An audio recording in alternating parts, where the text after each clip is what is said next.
في ورد شيخ بلا سك وريبات إن الكرامات ما نيل المرامات في ورد شيخ بلا سك وريبات الحمد لله ذي خلق البرية الباسد الأرض ذي رفيع السماوات ثم عليكم ورحمة الله on calminama on juurama on ñagama duwa on ñagama yafuya ko délégation ummiɗo lig seyba garno ko juurade suufa cheikh ahmed tahara mo ganduɗa ko almudo cheikh salik ibnu imam ko almudo cheikh tidiane radiyallahu taala anhum jami'an min gummi joni ko to rawda to mbaynima toon min jiiɗi ko hodde min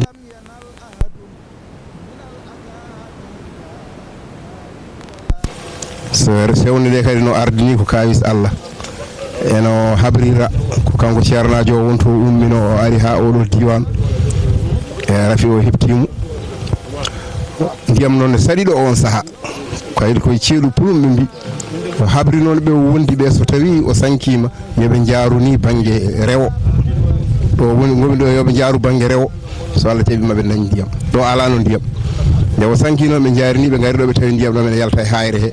ɓe ƴette ndiyam he ɓe jeehi ɓe pewnimo birnimo ɗo ndiyam ɗam ko ndiyam belɗam ko hen wuuro ngo fof ko hen yarata machallah ko ndiyam belɗam yaltata tan kadi koye hayre ɗum ɗo noon ko laamu ngu ari mahi ɗum ndiyam ɗam yahanno tan ɗam wallanno tan ɗam yaaha ɓe gara ɓe ƴooga hen laamu ngu noon waɗini hen nane waɗino ko mbalka ni mahi ɗum taw ndiyam ɗam ne wawa haggude hen ɓe idinoma noon wadde sata ɗo pour ndiyam ɗam ɓe mbaɗa hono comme machine ni montina dow to ɓe donki ɓe mbaɗi fof ɓe donki machine aji donki ɓe donki yo montin ndiyam ɗam kono ni tan Allah waɗiri ɗam leloto tan ara ƴooga aɗa yara hen yimɓe noon ene gara ɗo ene barkinoro e hunde noon so wiyama waɗi barke tan so ronkani anne ya ƴeewa saɗa dañi hen barke so towiyama ne waɗi ko moƴƴi ya annene ƴeewa mbiɗa daña e moƴƴere he minenne ko ɗum tan dañimin hen min gari ga gam ɗaɓɓude barke biyaɗo hen o e moƴƴere wiyande hen nde min gari noon e min gaddi anniyaji amen e anniyaji julɓe foof wona koye amen tan min garani ko julɓe foof anniyaji amen e almiyaji julɓe foof goƴaji amen e goƴaji julɓe foof ñabbuji amen e ñabbuji julɓe foof sa sellani wiyama oɗo docteur ko cafrowo rafiji sa ronkani ya toon kaala rafiji maɗa ene gasa Allah waɗanma hen suturu Allah waɗanma hen moƴƴere docteur andi tan keɗa safra kono sellinta ko Allah ɗone ko min gari tan ko ñagade moƴƴere nde kono gueɗe ɗe foof ko Allah hokkata kono noon alay saago noon waɗa sababu wa kullu shay'in lahu sababun hunde fof ma waɗa sababu wona tan emin gara ɗo tan piiɓi anniyaji kay kanko tan gaynanta min foof ala koye min ndewa ɗon ene malkinore Allah gaynata foof min ñaaguima Allah noon gaynowo foof o yo gaynani en foof yo moƴƴinan en foof yo waɗan en moƴƴere taw ko moƴƴere aduna e lahara min gari ɗon ko ñaagade moƴƴere aduna e lahara foof ñaganade kadi julɓe foof wona minen tan alhamdulillahi rabbil alamin noon ziyara o timmi so min gummima ɗo joni min koota min paata wuuro emin ñaagui duwaw noon e lawol he bandiraɓe julɓe foof allahumma salli ala rasulillahi sallllahu alayhi wa sallam jarama bismillahi arrahmani irrahim alhamdulillahi rabbil alamin alhamdulillahi rabbil alamin alhamdulillahi rabbil alamin alhamdulillahi laabi kewɗi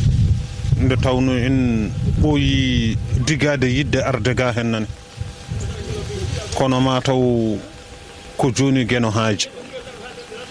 ko hanki Allah haaji jettugol men ga hen nan ngol ɗo woni lawol noon garwaniwol ardega hen nane ene wawi adiɓe en ɓe mbi kawisaji kewɗi ina to yanade to ha e sewnde he kono enenne de won kawisaji ɗi jiiɗen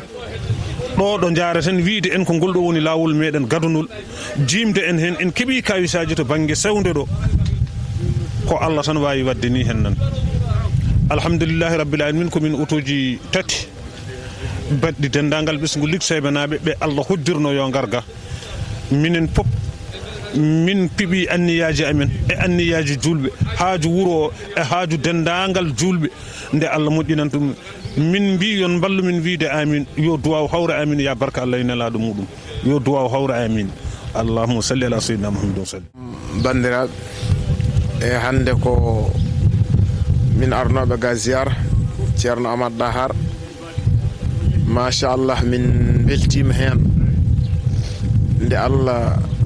holli ga mawɓe men arnoɓe ha jii ɗum ɗo ɓe, ha enen Allah wurni en ha dañƴi en arde tawtorede ɗum ɗo. Eɗen ñaagui Allah ko Allah hokki mawɓe ha hokki en ko yo Allah hokku ɓesgu men mbete ene wurte ga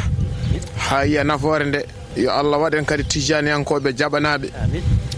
Allah kadi rontino ɗon ɓesguji he, hoto Allah yaltin neɗɗo mo wona tijaniyanke e wuuro he. Yo Allah hokku en moƴƴereji gonɗi hen ɗi kadi inchallahu kadi fofo anniyaji ɗi fof piɓama, kala moƴƴere dañade gaay, kala ɗo julɗo woni e aduna he ha tengti noon e liksebanaji, yo Allah rendidinen moƴƴere nde. Allah hokka kadi sukaɓe meɗen janggoɓe alqurana ɓe, yo Allah hokkuɓe rende alqurana,